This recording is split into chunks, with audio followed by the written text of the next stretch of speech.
Hello, my name is Cynthia Peters. I'm the editor of The Change Agent, published by the New England Literacy Resource Center at World Education.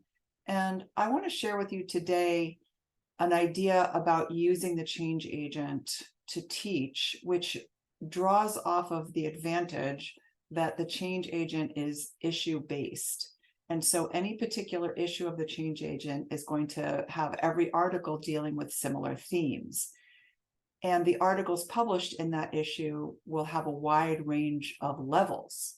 So if you have a multi-level classroom, you can have all your students talking about a similar theme, but possibly reading different articles because they're reading at the level that's appropriate for them, but still able to converse about it and discuss it together as a class because the themes are related. If you don't have a multi-level class, you have this opportunity to choose a selection of articles that are very closely related in terms of content, and then build off of a set of vocabulary and a set of concepts that are linked between the articles, and really build that foundational vocabulary and create the space for your students to have very sophisticated discussions and opportunities for speaking and listening around a certain set of issues because the content is all related. So let's look at issue 57, which is our current issue, which is why it's at the top of the list when you go to our issues tab. Actually, I was on the top page. When you go to our issues tab, yeah, here it is at the top of the list of all of our articles. So you click on it and it'll take you to a page with a bunch of different options, including jump to the table of contents.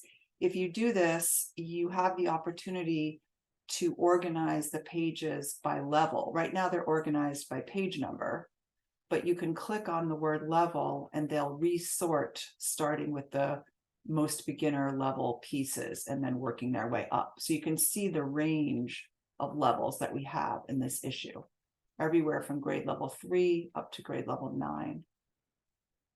What I want to share with you now is this teaching tips. And the idea for this set of teaching tips is to use theme-based materials, and not even in one issue, there are subsets of themes that you'll find. And so the subsets of themes that I picked out for you for this issue are noted here in these sub-bullets. So you can pick any of these to pursue for your lesson planning. The first one is students talking about how the strategies they use to feel connected to their neighborhood or region. Another subset is students who talk about how their ESOL class played a big role in helping them break down the isolation that they felt when they immigrated here. Another subset is students talking about what it's like navigating their child being in school in the US, and they often contrast it with what it was like to be in school in their country.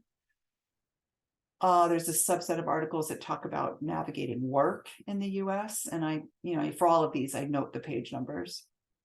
And then there are 2 articles by students who are descendants of enslaved people, sort of asking the question, what about us? How do we fit in or not into an immigrant community? So for all of these articles on these page numbers, again, you can go down here and find out what the level is if you want to choose ones that are the right level for your students. What I want to do right now is just pick this first one and show you what I mean by how these articles are related to each other. So we're going to look at pages 3, 4 to 5, 6 to 8, and 34 and or 35. I'll tell you what I mean by that, and then 36 to 37. So let's take a look. I have a PDF of the article open here. This is the cover.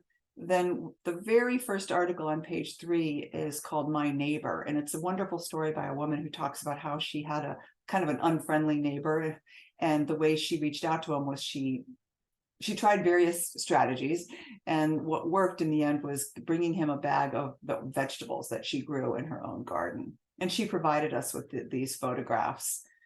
So a really very sweet strategy, one that I think would resonate with students.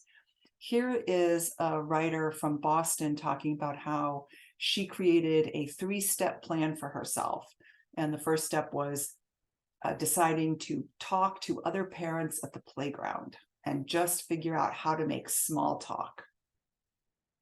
And her second step was looking for an English class. And her third step is going to be trying to find a job. So those are her strategies. This article is a little bit different. She's herself not speaking directly about strategies, but I'm including it here because I think she does. What I infer by her article is that she has found a strategy, which is acknowledging the discrimination that she and her family have faced being Latinos in this country, but figuring out how she can create a better life for herself despite the discrimination. So in a way, the strategy in my mind is acknowledging the existence of this discrimination and figuring out how to navigate around it with her family members. So I think that's an important strategy. So then we go all the way to page 34 and 35.